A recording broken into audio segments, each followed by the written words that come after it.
అక్కడ రామగిరిలో జరిగిన విషయమైనా కానీ రాష్ట్ర వ్యాప్తంగా వీళ్ళు చేస్తూ ఉన్న అన్యాయాలైతేనేమి, తిరుపతిలో డిప్యూటీ మేయర్ ఉప ఎన్నిక జరిగితే ఏకంగా బస్సులో ఉన్న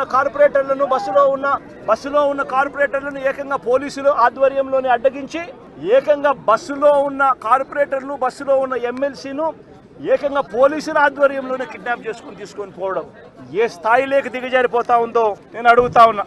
చంద్రబాబు నాయుడు గారి సొంత నియోజకవర్గం రామకుప్పంలో జరిగిన ఎంపీపీ ఎన్నిక కూడా అదే పరిస్థితి. ఇదే మాదిరిగా దౌర్జన్యంతోనే ఎన్నిక జరిగించే కార్యక్రమం చేసినారు. పశ్చిమ గోదావరి జిల్లాలో జరిగిన అత్తిలి ఎంపీపీ ఎన్నిక చూసినా ఇదే దౌర్జన్యమే కనిపిస్తుంది. ఎక్కడా వీళ్ళకి సంఖ్యాబలం లేదు, అయినా కూడా దౌర్జన్యంతోనే గెలవాలి అని చెప్పి దౌర్జన్యాలు చేసిన పరిస్థితులే కనిపిస్తూ ఉన్నాయి. విశాఖపట్నంలో కూడా ఇప్పుడు ఏం జరుగుతూ ఉంది? 98 మంది సభ్యులుంటే 56 మంది సభ్యులు వైఎస్ఆర్సీపీ బీఫామ్ మీద, వైఎస్ఆర్సీపీ సింబల్ మీద గెలిచిన వాళ్ళు. తెలుగుదేశం పార్టీకి ఎక్కడ ఉంది స్ట్రెంత్ అని అడుగుతా ఉన్నా. ఇక్కడ కూడా దౌర్జన్యం చేస్తూ క్యాంపులో ఉన్న వైఎస్ఆర్సీపీ సభ్యులను సైతం భయపెట్టే కార్యక్రమాలు చేస్తూ ఉన్నారు. ఇళ్లకు వెళ్ళి వాళ్ళ భార్యలను భయపడిస్తూ మీ ఆయన ఎక్కడున్నాడో చెప్పకపోతే మిమ్మల్ని